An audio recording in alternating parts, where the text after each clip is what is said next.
Well, you better watch out, and you better not cry. You better not pout. I'm telling you why. It's not because Santa Claus is coming to town, but it's because you better watch out for the wiles of the devil. Hey, guys, the political pastor here, and I'm talking to you today about the schemes of the devil. The book of Ephesians chapter number 6 talks about this warfare that we're engaged in and how the enemy works against us. And so God has equipped us and prepared us with armor for the battle. And if you haven't figured it out yet, you are in a war. Why? Because if you're a child of God, if you're a Christian, the world will hate you. The enemy hates us, and this world hates us. And so we don't grow in hate toward the world. We love the world, not in terms of loving what they do, but we love them as Christ loved them. We want them to repent. We want them to come to Christ. But we don't embrace what they do. And because we don't do that, we are hated. And we are under attack on every hand. And yet God has equipped us with armor for that battle. And I hope to spend some time going through Ephesians chapter 6, talking about what that armor is and how we can apply that, especially in our political realm today.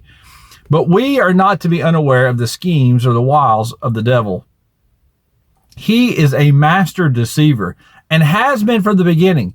You go all the way back to Genesis and you see where the devil is deceiving man. And he's always been a deceiver. He's always been a liar, and he'll continue to do the same.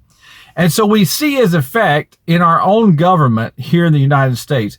We see the effect of this schemer, this deceiver, because our government sounds just like their father, the devil.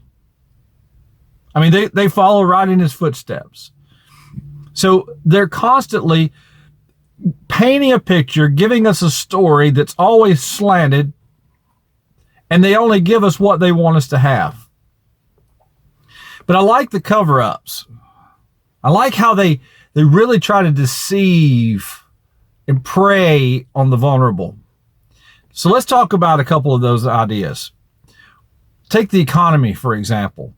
We always hear about the Fed and how they're going to do this and they're going to do that to help the economy. So inflation's out of control. We got to raise rates. Now we're going the other way. So now we got to lower rates. And just imagine if the Fed had not stepped in and done something.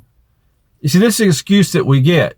Just imagine how much worse inflation would have been if the Fed hadn't raised rates.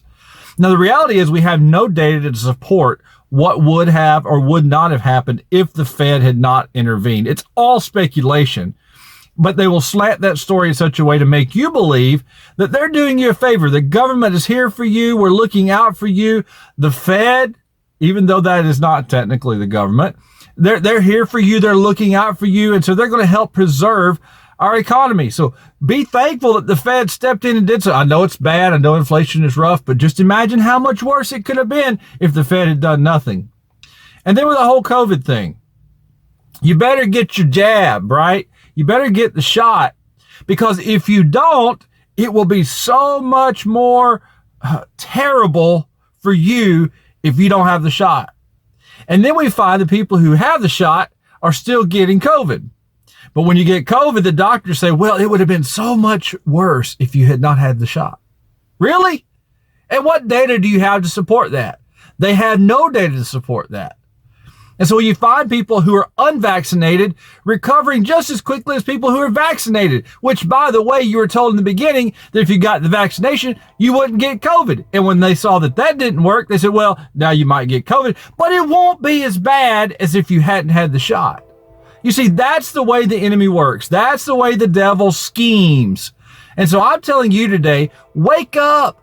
Don't be fooled by the schemes of the devil. Don't be deceived by what your government tells you. It's time for you to wake up, start questioning what you're being told, use a little common sense and wisdom, and trust your God, not your government. Hey guys, I'm the political pastor, and I'm out.